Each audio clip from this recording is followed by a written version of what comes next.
El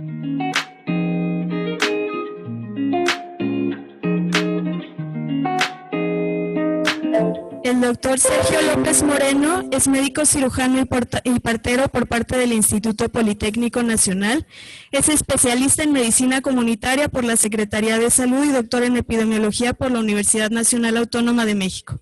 Ha impartido seminarios sobre epidemiología, salud pública, medicina social, filosofía de las ciencias, ética y, por supuesto, derecho a la salud. Ha publicado alrededor de 80 trabajos entre artículos y capítulos de libros y coordinado la edición de más de 10 libros colectivos. Actualmente es editor de Sociomedicina de la revista Salud Pública de México, consejero de la Comisión de Bioética de la Ciudad de México, coordinador de la maestría en Medicina Social y miembro del Sistema Nacional de Investigadores. Muchas gracias, es para nosotros un honor que nos acompañe el día de hoy, doctor. Le cedo la palabra. Bueno, buenos días a todos. Como verán, vengo corriendo. Necesito un poco de agua. ¿Tendrá? Perdónenme.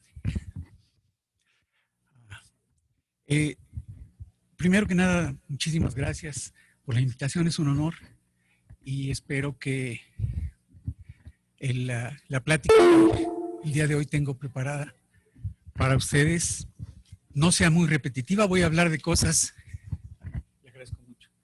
sobre las que constantemente recibimos información y a veces es un poco aburrido escuchar conceptos y categorías de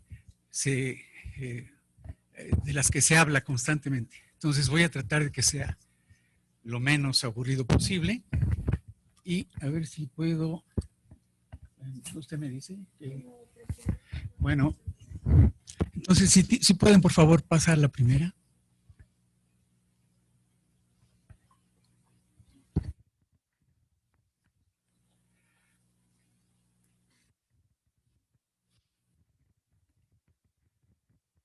Bien, en la primera viene el contenido. Lo primero que voy a señalar es que hay una gran diferencia entre derechos humanos y derechos fundamentales. El derecho a la salud es un derecho fundamental que también es un derecho humano. Entonces vamos a hablar de esa diferencia y para poder hacerlo voy a hacer rápidamente una exposición histórica. Voy a tratar de que sea muy rápida y más tarde una exposición conceptual sobre las diferencias entre estos dos tipos de derechos. Después hablaré ya específicamente del derecho a la salud y finalmente del derecho a la protección de la salud, que es el derecho que protege la Constitución Política de los Estados Unidos Mexicanos. Por último, voy a tratar de hablar de los criterios que deben cumplirse para que los derechos, específicamente estos dos derechos humanos y fundamentales, se puedan exigir. La que sigue, por favor. La que sigue. Bueno, rápidamente voy a hacer una exposición de lo que se considera un derecho humano. Son una forma, los derechos humanos son formas de derecho público. El derecho tiene dos modalidades, derecho privado y derecho público. El derecho privado establece relaciones entre los particulares y el derecho público entre el Estado y los particulares. Por lo tanto, los derechos humanos siempre se refieren a las relaciones entre los particulares y el Estado. Siempre que hablamos de derecho también tenemos que separarlo de otras dos formas que adquieren características normativas, tienen sus propias normas.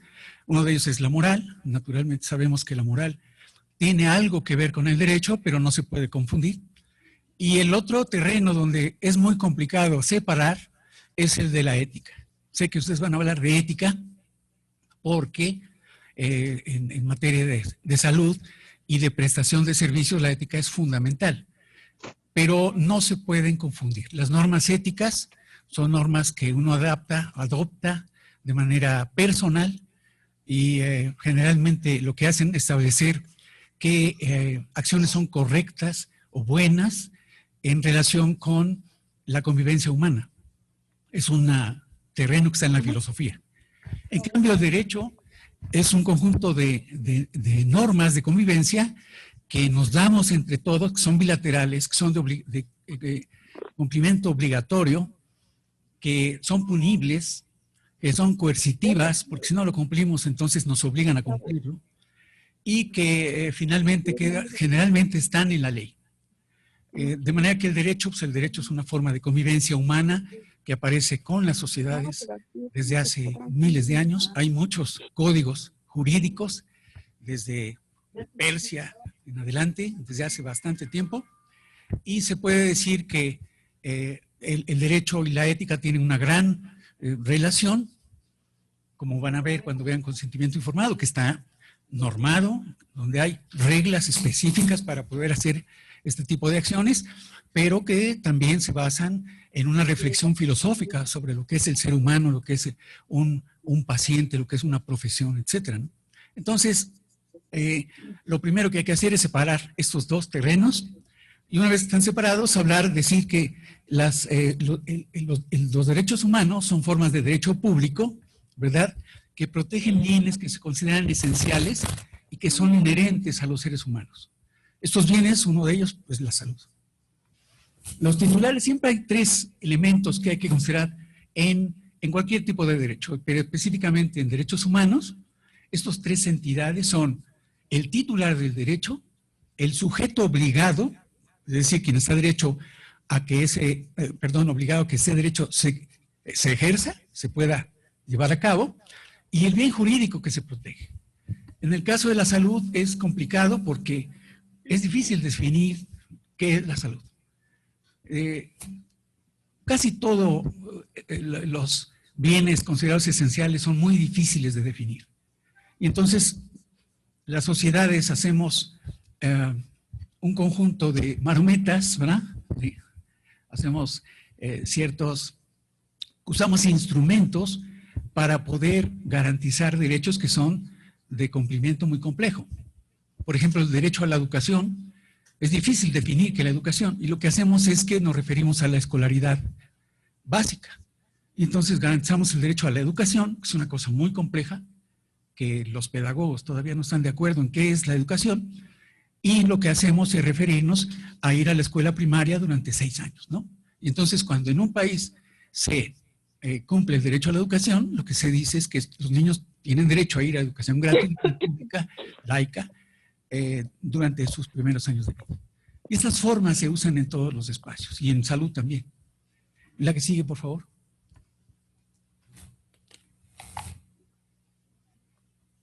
Bueno, los derechos son también mecanismos que limitan el poder político, los derechos humanos en particular.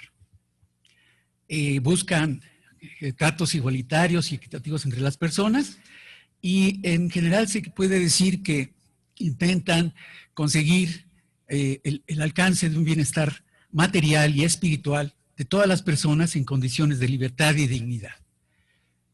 Generalmente están en los tratados internacionales, y con mucha frecuencia, cuando se puede, se incorporan en las leyes de los países. Ahora vamos a ver en un ratito cómo se incorporan los derechos humanos, en qué parte de las leyes, de la normatividad se incorporan. La que sigue, por favor.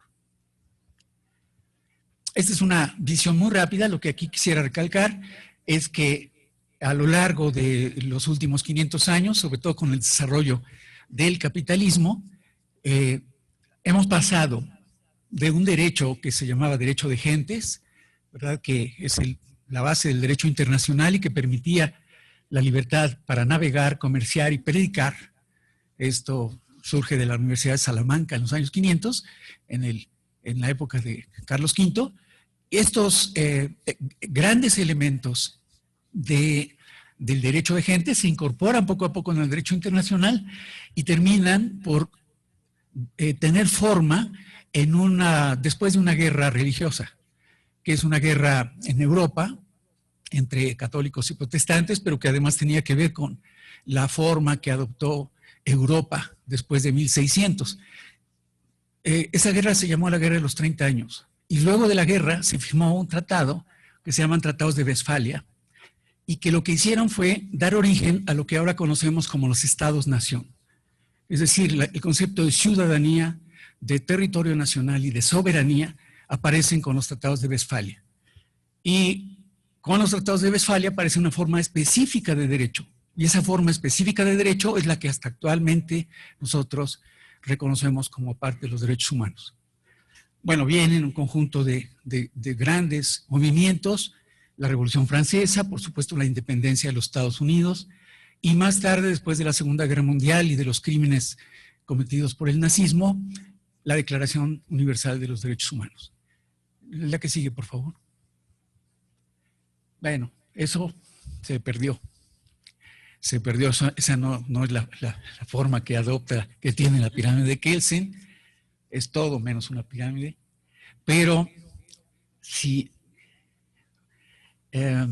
ojalá que en otra que viene también se haya respetado la forma. Esta pirámide, imagínense por favor ustedes una pirámide donde en la parte superior se encuentra la constitución política. Esta es la ley, digamos, se le dicen la ley de leyes, ¿verdad? La constitución política es donde se encuentra la naturaleza de un Estado, si es un Estado monárquico, democrático, republicano, etcétera, los poderes, cómo se distribuyen, y allí se encuentran generalmente incorporadas las garantías individuales y los derechos humanos. Luego siguen las leyes reglamentarias. Nosotros tenemos el artículo 4, donde se habla del derecho a la protección de la salud, y luego viene la ley de salud, la ley general. Y esta es una ley reglamentaria, que es la forma en que se instrumenta el artículo 4. Más tarde vienen los códigos administrativos, que son todas las modalidades específicas de aplicación de la ley en forma normativa. Esto se llama orden jurídico nacional, y Kelsen en el siglo XX, al principio del siglo XX, en la primera mitad, inventa esta forma para hablar de cómo cada una de las entidades nacionales tiene un orden específico jurídico. La que sigue, por favor. En general, se puede decir que los derechos humanos son el resultado de estas luchas, además de la generación de ideas por parte de grandes pensadores, Rousseau, Diderot, D'Alembert, etcétera, Paine. Hay muchos autores que se pueden decir que son padres de los derechos humanos, Jefferson, etcétera. Hay una combinación entre el desarrollo intelectual sobre el concepto de ser humano, de dignidad de la persona, de libertad, igualdad, y además un conjunto de luchas sociales que se han hecho a lo largo de toda la historia. La lucha contra la esclavitud, contra la pena de muerte, la tortura, por condiciones justas de trabajo, por igualdad, por ejemplo, de género, o igualdad entre personas de color de piel diferente, etcétera, hasta formas mucho más sofisticadas, como por ejemplo el acceso equitativo a la salud, a la alimentación, la educación, la vivienda, etcétera. La que sigue, por favor. En todos los casos, a veces se critica a los políticos que hablan de felicidad de las poblaciones, de la felicidad de los pueblos. Se les critica, a veces con mucha fuerza, violencia, ¿verdad? Pero en casi todas las declaraciones de derechos humanos de los países, de todos los países, se habla del derecho a buscar la felicidad por parte de los pueblos, ¿no? Eso está desde la primera declaración formal de derechos humanos, que es la Declaración de Derechos de Virginia, que es previa a la Declaración de Independencia de los Estados Unidos. Y es una posición, una declaración, una postura con respecto a lo que es el ser humano en general. La que sigue, por favor. Más tarde, en la Revolución Francesa, 13 años después de la Revolución, la independencia norteamericana, se hace la Declaración de los Derechos del Hombre y del Ciudadano. Aquí hay que remarcar que son del hombre, no de la mujer, son del hombre, y del ciudadano, no de las personas. Esto es prácticamente un resultado del concepto de orden jurídico de Westfalia, es un derecho westfaliano. En todos los casos aparece esta idea de que los hombres, aquí leeríamos ahora, los seres humanos, nacen iguales y permanecen libres e iguales en derechos. Esto permea desde el siglo XVIII en adelante. La que sigue, por favor.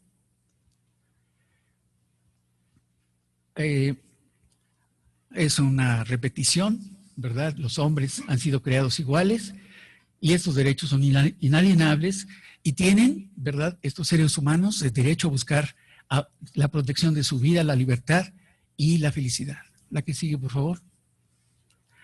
Mucho más tarde, ya en el siglo XX, todos sabemos lo que ocurrió en el caso de a la Alemania nazi, y esto dio pauta a una serie de juicios. El más importante es los juicios de Nuremberg contra las personas que, digamos, protegidos por el uniforme militar, cometieron atrocidades durante la guerra. Entre ellos había médicos. Estos experimentos que fueron conocidos se enjuiciaron, y el resultado, todos lo sabemos, es la declaración de Nuremberg y un conjunto de declaraciones posteriores, Helsinki, etcétera, que tiene que ver con respecto al trato que las profesiones, específicamente la profesión médica, pero todas las profesiones de la salud, deben tener con respecto a las personas, a los usuarios, a las personas que dicen servir, pero también acerca de algunos derechos fundamentales de los seres humanos que se expresaron en esto, la Declaración Universal de los Derechos Humanos. Esta es la de aquel lado, es la declaración original en español, y está en inglés. Y esta declaración del 48 es la que sirve como base de todos los derechos a partir de ese momento. La que sigue, por favor. De aquí, un montón de derechos, son cerca de 50. La que sigue, por favor, es recalcar el derecho a un nivel de vida adecuado que asegure la salud y el bienestar, y en especial la alimentación, el vestido, la vivienda, la asistencia médica y los servicios sociales. Esto está desde el 48, pero ha seguido evolucionando, porque los derechos humanos tienen distintas modalidades. Esta es una declaración. La Declaración Universal de los Derechos Humanos tiene justamente esa naturaleza, es declarativa. Realmente no obliga a nadie.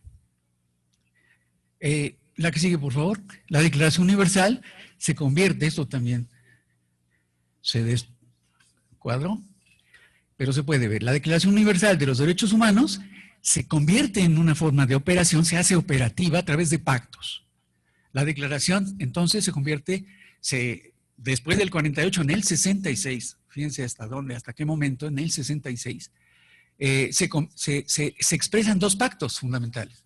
El pacto de derechos civiles y políticos, donde se encuentra el derecho a la vida, a no ser maltratado, el derecho a votar, el derecho a ser elegido, etcétera, a representar a la gente donde vivimos, y adicionalmente el Pacto Internacional de Derechos Económicos, Sociales y Culturales, donde se encuentra el derecho a la salud, el derecho a la vivienda, el derecho al trabajo adecuado, etcétera, condiciones justas de vida. Estos dos pactos se tienen que firmar. Los estados los firman y después los ratifican. Y una vez que quedan ratificados, entonces ya tienen validez y son vinculantes. Es decir, establecen obligaciones a los estados. La vinculación, además, tiene que convertirse en una forma operativa. Es decir, ¿qué deben hacer los estados para poder certificar que están respetando los derechos? Esa vinculación operativa se hace a través de protocolos que se llaman protocolos adicionales. Entonces los pactos son dos y cada uno de ellos tiene protocolos adicionales, se llaman protocolos facultativos. El Pacto Internacional de Derechos Civiles y Políticos tiene dos protocolos. El primero es el general y el segundo es contra la pena de muerte. Y el pacto que se llama PIDESC, le decimos así, Internacional de Derechos Económicos, Sociales y Culturales, tiene un solo protocolo, es el protocolo facultativo de ese pacto. Como verán, ¿hasta cuándo se puso en marcha ese protocolo? Hasta el 2008. ¿Y cuándo comenzó a ser vinculante? Hasta el 2013. Hasta el siglo XXI. Los derechos humanos no son cosas que estén acabadas y que se hayan terminado con la Declaración Universal. Los derechos humanos son cosas que se construyen permanentemente y que tienen como propósito limitar el poder político frente al poder de las personas, pero además intentan crear condiciones justas de vida. Yo no he traído información sobre las condiciones de salud de la gente más pobre, sobre estas grandes polarizaciones que hay en general en todos los países, pero en México también, a veces mucho más fuertes, y también en la Ciudad de México. Es lo que siempre hacemos, ¿no? Traemos estos ejemplos. Yo creo que no es necesario. Todos sabemos que los derechos humanos, específicamente el derecho a la salud, intentan evitar que haya personas que fallezcan o tengan complicaciones, mueran o tengan una vida menos larga, solo porque no tienen medios para poder acceder a los servicios. La que sigue, por favor. ¿Cuáles son las obligaciones fundamentales del Estado en materia de derechos humanos? Respetar, proteger y satisfacer. Son cosas distintas. La que sigue. Respetar significa que los Estados se abstienen de limitar el derecho o de intervenir en su disfrute. Esto es una expectativa negativa. Significa que el Estado no hace nada, se quita, ¿no? Entonces, si uno quiere disfrutar, por ejemplo, del derecho de reunión, el derecho de expresión de las ideas religiosas, políticas, el Estado simplemente se retira. El Estado no interviene. En cambio, proteger implica que el Estado debe adoptar medidas para evitar que cualquier otra entidad nos impida disfrutar ese derecho. Es lo que ocurre, por ejemplo, con las escuelas primarias, donde los niños están sujetos a alimentaciones que afectan contra su derecho a la alimentación y el Estado interviene para proteger el derecho a la alimentación en esos niños. Esta es una forma de protección. Y la satisfacción es cuando el Estado dispone recursos para que las personas puedan ejercer ese derecho. Que hospitales, centros de atención, paga médicos, enfermeras, etcétera. O sea, ejerce ese derecho a través de los recursos del Estado. Es una postura activa. La que sigue, por favor. Los derechos económicos, sociales y culturales, ya yo creo los conocemos bien. La que sigue.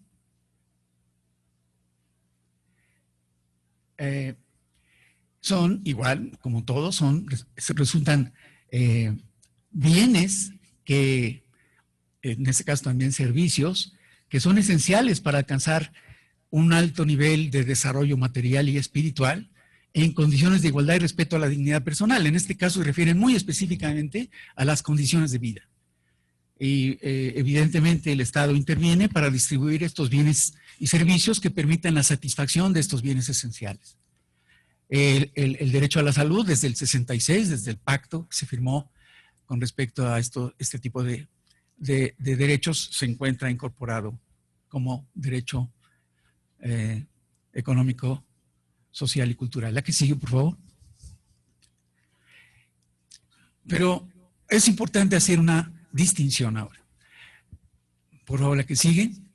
Al final del siglo XX, un autor italiano propuso una forma distinta de clasificación. Los derechos humanos se habían clasificado en primera generación, segunda generación, tercera, o derechos del ciudadano desde el punto de vista social, desde el punto de vista político, desde el punto de vista económico.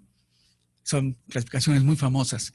Pero este hombre, Ferrajoli, que es un juez, es un juez italiano, que fue magistrado y trabajó en la Suprema Corte de Justicia italiana, propone una forma distinta de clasificar los derechos, señalando que los derechos se deben denominar fundamentales. Y esos derechos fundamentales son aquellos, igual, que protegen bienes considerados esenciales para los seres humanos, pero que, aquí les voy a pedir atención, no es fácil esto, corresponden universalmente a los seres humanos en cuanto dotados de tres tipos de estatus. Pueden ser personas, ciudadanos o personas con capacidad de obrar. Una persona con capacidad de obrar en terreno de la salud se llama una persona con autonomía. ¿No? Ustedes saben que una persona con deficiencia mental profunda no tiene autonomía, no tiene capacidad de obrar desde el punto de vista jurídico. Es decir, no puede establecer un contrato, no puede vender sus cosas. Un niño tampoco, no tiene capacidad de obrar. Ferrajoli dice, esto es muy importante porque los derechos se pueden clasificar según esta forma, la que sigue, por favor. Según sea uno, un ciudadano, una persona o una persona con capacidad de obrar. Casi todos tenemos las tres condiciones. Somos personas, tenemos capacidad de obrar y además somos ciudadanos. Pero no en todos los casos somos ciudadanos. Yo no soy un ciudadano norteamericano o canadiense. Entonces hay servicios que yo no puedo exigir en los estados. Yo no puedo votar en Canadá. Bueno, en ningún lugar que no sea aquí. Espero que aquí sí. Pero, es un derecho fundamental. Y siempre hablamos del derecho a votar como un derecho humano. Y Ferrajoli dice, no, no es un derecho humano. Es un derecho fundamental. Pero no es humano. Los derechos humanos son de una naturaleza muchísimo más relevante. Es importante poder votar, pero es más importante sobrevivir a una enfermedad o tener alimentación suficiente, adecuada y oportuna. Ferrajoli dice, esto es muy importante porque nosotros hablamos de calidades distintas de estos seres humanos y entonces podemos hacer esta clasificación. La que sigue, por favor. Podemos hablar de derechos primarios o secundarios. Los primarios son derechos sustantivos, es decir, son esos bienes esenciales que se consideran que todas las personas debemos tener porque es inherente al ser humano. O pueden ser procedimentales, porque en este caso implican la realización por parte de los sujetos de derecho, de acciones. Por ejemplo, para hacer un contrato yo tengo que hacer una acción activa. En el caso inicial, el papel del sujeto de derecho es pasivo. Yo no tengo que hacer nada, ni un niño, ni un recién nacido debe hacer nada para tener derecho a la salud. Pero en cambio, una persona para tener derecho a una retribución para, por ejemplo, acceder a un puesto público, tiene que registrarse ante el INE y hacer cosas. Y todas estas acciones son vinculantes, establecen no solamente derechos, sino también obligaciones. Y en la diferencia, en el caso de los derechos humanos no hay obligaciones. Los seres humanos, claro que tenemos una corresponsabilidad a la hora de ir a los servicios, debemos seguir nuestras indicaciones médicas, debemos respetar una serie de normas, pero no hay ninguna obligación que tengamos que cumplir para recibir la salud o los servicios como derecho humano. Los derechos humanos no implican obligaciones, son, en ese caso, los seres humanos somos entes pasivos. A ver, la que sigue, por favor. También los derechos fundamentales pueden ser, como ya vimos, de las personas o los ciudadanos, y hay específicamente modalidades de derechos. Por ejemplo, el derecho a la vida es un derecho de todas las personas.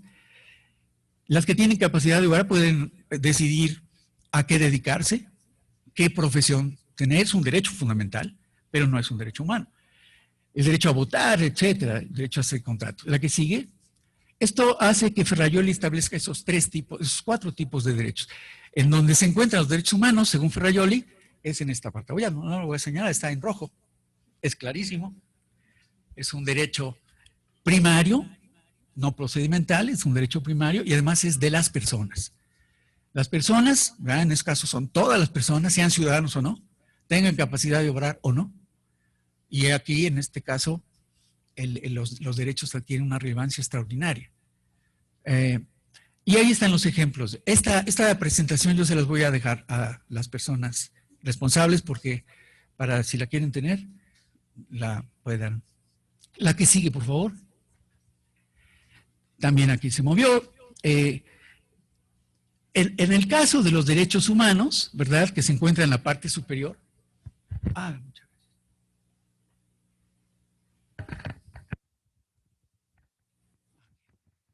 Hay derechos que son expectativas negativas, las de no interferencia, ¿verdad?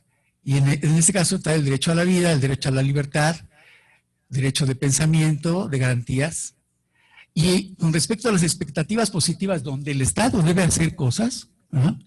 Se encuentran el derecho a la salud, a la vivienda, a la alimentación, casi todos los derechos económicos, sociales y culturales. Y de este lado están los derechos civiles de naturaleza que son humanos, ¿no? En el caso de los derechos del ciudadano están los derechos de asociación, política, circulación, trabajo, y aquí se encuentra la asistencia pública. Generalmente los países organizan medios de asistencia pública para sus ciudadanos. En el caso de los derechos civiles están la libertad contractual, de empresa, etcétera, y los derechos políticos son, por ejemplo, el derecho a votar, acceder a cargos públicos, etcétera. Todos estos derechos, ¿verdad?, son para todo el mundo, no implican ningún tipo de acción por parte de las personas y por lo tanto no tienen un carácter vinculante que obligue a las personas a hacer algo. La que sigue, por favor. Espero que no, pues tampoco aquí funcionó. Espero que el que sí les demos al rato, sí esté bien. Hay un PDF que ahí seguramente no se cambiaron. ¿Qué ocurre ahora? Hay una gran encrucijada. A ver si la que sigue funciona. allí mismo, aparecen. Tenemos que seguir el orden jurídico internacional cuando firmamos un pacto. Lo que habíamos mencionado. En la Carta de las Naciones están los pactos y sus protocolos facultativos. México ha firmado casi todo, excepto el último protocolo facultativo de los derechos económicos, sociales y culturales. No lo ha firmado y es una necesidad que se firme, porque no podemos, como ciudadanos, como personas con capacidad de obrar, no podemos hacer exigencias, por ejemplo, ante la Corte Internacional Interamericana de Derechos Humanos, que está en Costa Rica. No podemos hacer demandas, no podemos emitir una queja porque México no está obligado, porque no ha ratificado ese protocolo facultativo. Bueno, el gran problema es que ese orden, el orden internacional, se contrapone al orden jurídico nacional. La pregunta es si hay derechos que solamente pueden ser ejercidos en el territorio donde la persona nació, como parte de la ciudadanía a la que pertenece, y el Estado está obligado solamente como parte soberano del espacio físico en el cual tiene autoridad. Esa es una gran pregunta, porque la respuesta, en el caso, por ejemplo, de los migrantes de cualquier país, para nosotros nos importa mucho los migrantes mexicanos, latinoamericanos en general, en los Estados Unidos, no tienen un conjunto de derechos, entre los cuales hay derechos humanos, como el derecho a la salud o el derecho a su protección a través de los servicios. Estos derechos no están garantizados en estos países porque se consideran que rompen el orden jurídico. No son ciudadanos, no han pagado sus impuestos en ese lugar y por lo tanto no tienen derecho a usar servicios que en teoría han sido pagados por los ciudadanos de ese país. La que sigue, por favor. Lástima porque me costó mucho trabajo hacerla. La que sigue. ¿Dónde está el asunto del derecho a la salud? Bueno, ya vimos en el artículo 25 de la Declaración, se habla de salud y bienestar. Aquí sí quiero hacer estas dos distinciones. En el caso de salud, hablamos de estas condiciones que tienen que ver con la vida y la ausencia de enfermedades, etcétera, la esperanza, la expectativa que tenemos. Y el bienestar, en cambio, se refiere sobre todo a las condiciones que nos permiten tener, por ejemplo, decidir qué vida queremos tener, qué vida consideramos valiosa y alcanzarla. El bienestar está en otro terreno, está muy relacionado con la salud y todas las declaraciones universales, el Pacto Internacional, la Observación General 14, a ver la que sigue, por favor. Todos hablan siempre de salud y bienestar. Hablan del más alto nivel posible de salud que permita vivir dignamente. Y es, por lo tanto, imposible separar la salud del bienestar. Nosotros en medicina social le llamamos a esa parte determinantes sociales de la salud. Pero se pueden también resumir como parte del bienestar, del alcance del bienestar, del más alto nivel posible de bienestar. La que sigue, por favor. El derecho a la protección, ¿en qué consiste? La que sigue. Si nosotros hacemos dos grandes, según la declaración, el pacto sacó una observación que se llama Observación General 14 y allí establece dos grandes diferencias. Dice, una cosa es la salud, entendida como el más alto nivel posible de salud alcanzable por una sociedad en un momento, y otra cosa es la prestación de servicios médicos, específicamente médicos, pero en general podríamos hablar de servicios de salud. Los servicios de salud tienen que ser accesibles, efectivos, seguros, de calidad, socialmente aceptables, culturalmente aceptables. En este caso, la exigibilidad de un derecho estaría centrada en la prestación de servicios. ¿Qué es lo que nos corresponde? En este caso es el espacio el espacio privilegiado que tendríamos para participar como parte del Estado que garantiza un derecho. En el caso del derecho a la salud en general, no a su protección, sino a la salud, estamos hablando del espacio del bienestar, de los determinantes, están derechos que son concurrentes, por eso la doctora López Arellano con mucha frecuencia habla de la salud como metaderecho o metacapacidad, porque reúne estas capacidades para alimentarse, tener educación, trabajar, adquirir, ser capaces de tener una vivienda adecuada, y seguridad social, pero además estos derechos concurrentes se mejoran con una mejor salud. Es decir, hay una gran relación entre la salud y el resto de determinantes del bienestar. Aquí la exigibilidad tendría que estar centrada en el cumplimiento de esos derechos concurrentes. La mayoría de las personas dicen esto no le puede corresponder exclusivamente al sector salud, y tienen razón. O sea, el sector salud no tendría por qué estar obligado a que la gente tuviera una buena alimentación, alta educación, trabajo digno, vivienda adecuada. Es, por lo tanto, fundamental el trabajo intersectorial, el trabajo multidisciplinario, el trabajo en muchos espacios. La que sigue, por favor. Pero eso es lo que señala la ley en México, la protección de la salud, y específicamente dice el acceso a los servicios. La que sigue, por favor. Pero hay una reforma, la del 2011, que señala que en los Estados Unidos mexicanos todas las personas gozarán de derechos humanos, los reconocidos por la Constitución, como dijimos con la pirámide de Kelsen, pero además los que estén reconocidos por los tratados internacionales de los que México sea parte. Y uno de esos tratados, aunque no está ratificado, es el Pacto Internacional de Derechos Económicos, Sociales y Culturales. La que sigue, por favor. Bien, la Ley de Salud de la Ciudad de México reconoce, es así, explícitamente, el derecho a la salud. Esto lo hace desde el 2021, hace 3 años. En agosto se van a cumplir 2, ¿verdad? 2 años.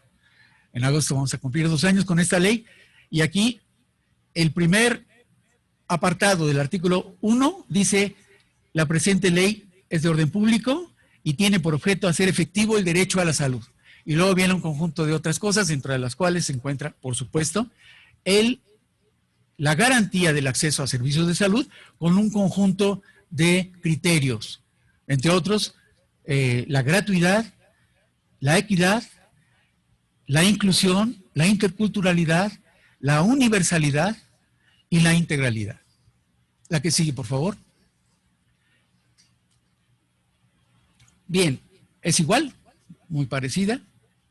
Se refiere básicamente a las personas que no tienen seguridad social, como ustedes saben. La que sigue.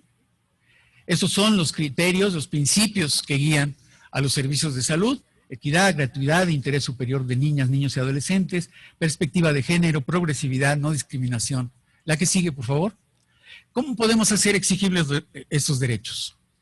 Bueno, son 2 tipos diferentes de derechos de exigibilidad. Una que tiene que ver con el derecho a la salud. En todos los casos, la exigibilidad sería la capacidad de los titulares para reclamar al Estado que ese derecho se pueda garantizar. Esa sería la definición de exigibilidad. También se llama, la que sigue, por favor. Bueno, como pueden ver, están en los 3 terrenos de obligaciones del Estado: respeto, protección y satisfacción. En el caso de arriba, una obligación negativa, es decir, de expectativas de no interferencia, y en el caso de los 2 segundos, de obligación positiva, es decir, de intervención.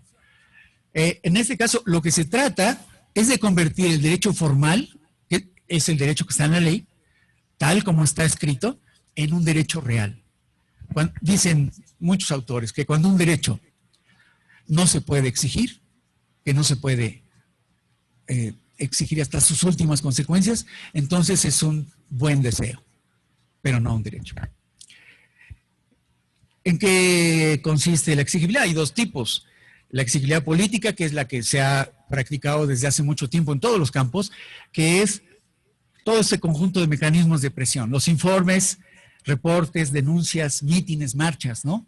Las mujeres, las personas gay, LGTB, etcétera, todas las personas que son discriminadas por razones de color de su piel, de condiciones de salud, etcétera, hacen este conjunto de acciones de presión.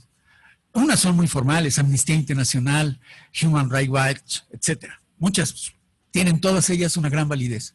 Pero lo más relevante para que esta exigibilidad se convierta en una exigibilidad efectiva es que se incorporen en en las leyes de los países. Si no logramos que se incorporen en las leyes de los países, entonces vamos a seguir haciendo mítines, marchas, etcétera, todo el tiempo. Esta parte perdón, ¿puede un poco regresar? Esta parte de abajo, que se llama exigibilidad jurídica, también se llama justiciabilidad. La justiciabilidad es distinto de la judicialización. La judicialización es estas vías que en muchos lugares se siguen para poder obtener servicios de salud de manera adecuada. Son demandas. Generalmente en los Estados Unidos hay un gran proceso de judicialización de la salud. Entonces la gente va, cuando no recibe adecuadamente un servicio, demanda, y los médicos contrademandan, y está lleno ahí de seguros contra esas demandas, y el servicio se hace muy caro, extraordinariamente caro. En otros lugares no es tanto este proceso, pero se parece mucho, como es el caso de Colombia, donde también hay un gran proceso de judicialización, porque todo se hace a través de demandas contra los servicios para obtener recursos, medicamentos, etc. En este caso, la justiciabilidad se refiere a la creación de vías legales para poder hacer demandas del derecho a la salud. Demandas generales. La que sigue, por favor. En materia de derecho, especialmente, ya había señalado, derecho a la salud, es un gran problema, muy complejo. Tendríamos que disminuir la pobreza, la desigualdad económica, elevar las condiciones de bienestar y, por supuesto, tratar de tener espacios más seguros, menos violentos, donde la democracia sea la forma de vida y la paz sea una condición permanente. Además, se tienen que superar los criterios de justicia. La justicia no solamente es distribuir bienes, también la justicia es reconocer a las personas que no son iguales que nosotros, que tienen derechos también de reconocimiento y que además tienen que ser representantes de sus grupos en los espacios donde se toman las decisiones. Estas tres grandes tipos de justicia distributiva, de reconocimiento y representación son ahora las nuevas escalas, se llaman así, de justicia. La que sigue, por favor. El gran problema es definir qué bien jurídico protege el derecho a la salud. Tener servicios seguros, efectivos, de buena calidad, tener condiciones de vida saludables, o tener capacidades, por ejemplo, para que las personas podamos decidir qué vida queremos vivir y lo podamos alcanzar. Todo eso implica una definición nueva, unas nuevas ajustes sobre lo que es la salud, el bienestar y sus relaciones. Es complejo, es una cosa compleja. La que sigue, por favor. Ya voy a terminar. En el terreno de la protección, lo que importa muchísimo, yo quisiera señalarlo, ser muy claro aquí, es que este derecho es muy factible de alcanzar, es muy positivizable, se dice. Positivizable quiere decir que se puede convertir en derecho positivo, puede estar en la ley. ¿En qué sentido? Bueno, si nosotros alcanzamos servicios, por ejemplo, que cumplan con disponibilidad, accesibilidad, seguridad, efectividad, calidad y aceptabilidad, podríamos garantizar una más o menos buena protección de la salud, como derecho. Esto se ha hecho siempre, durante varios siglos, la medicina se basó en la experiencia. De hace 40 años para acá se ha hablado de medicina basada en la evidencia. Y aquí quizá lo que valdría la pena intentar es ampliar las fuentes de la evidencia. La evidencia no solamente puede ser clínica, tendría que ser también evidencia epidemiológica, antropológica, económica, etc. Y esa sería una evidencia científica. La que sigue, por favor. Pero lo que proponemos es ahora también no solamente una atención basada en la evidencia, sino una atención basada en el derecho. Una atención basada en el derecho tendría que reconocer que todo proceso de prestación de servicios tiene que considerar la equidad sanitaria, el respeto a la igualdad de las personas en términos de su dignidad, ¿verdad? Tienen que ser incluyentes, no discriminativos. Y finalmente tratar de alcanzar, ¿verdad?, condiciones para que las personas vivan la vida que quieren vivir y que tienen derecho a alcanzar satisfactoriamente. También es necesario que la gente participe en sus decisiones, no solamente en las comunidades extramuros, sino dentro de los espacios clínicos de atención y conozca sus derechos y sea capaz de exigirlos. Los servicios tendrían la obligación, nosotros tendríamos la obligación de fomentar estos conocimientos y esta capacidad de exigencia. Esa se podría denominar una capacidad, una atención basada en el derecho. La que sigue, por favor. Como puede verse, esto no es una responsabilidad solamente de los profesionales de la salud, del personal. Tiene que ver con los tomadores de decisiones, con aquellos que garantizan la sustentabilidad económica de los servicios, su disponibilidad. O sea, los prestadores no dicen dónde se ponen las clínicas, los hospitales, ¿verdad? Los tomadores de decisiones tienen una gran responsabilidad como parte del Estado, de un Estado garante de los servicios. Pero hay cosas que donde sí tenemos una gran participación. No solamente en terrenos de la accesibilidad económica, sino organizativa, cómo organizar los servicios, si los servicios se pueden prestar en la mañana, en la tarde, en la noche, los fines de semana. La accesibilidad cultural es extraordinariamente relevante, el papel de los prestadores de servicios, la no discriminación y, por supuesto, los criterios de calidad, la efectividad, la seguridad. Todos estos elementos constituirían aquellos criterios que permitirían que un Estado, en este caso una entidad federativa, sus servicios garantizaran el derecho a la salud, a su protección. La que sigue, por favor. Bueno, conclusiones muy rápido. El derecho a la salud y a la protección de la salud son derechos fundamentales y como parte de los derechos fundamentales son derechos humanos. Por lo tanto, deben ser derechos de todas las personas, independientemente de su condición de ciudadanía o de su capacidad de obrar. El derecho a la salud es un derecho cuya satisfacción es compleja. Se satisface cuando mejoran las condiciones de vida de las personas y cuando adquieren la capacidad para lograr una vida que consideren valiosa. Pero es necesario discutir mucho todavía sobre qué bien protege este derecho. La que sigue. En cambio, la garantía del derecho a la protección de la salud, que es la que se establece en México, es aparentemente más fácil de alcanzar, pero para eso se tiene que lograr servicios sólidamente científicos basados en la evidencia. Pero además de la evidencia basada en la ciencia, tiene que haber una atención basada en el derecho, tal como hemos señalado. Y esto, en este caso, el personal de salud puede ser un recurso valiosísimo, extraordinario. A mí me parece que esa meta puede cumplirse, se puede cumplir, alcanzar este tipo de derecho y además sería una meta extraordinaria.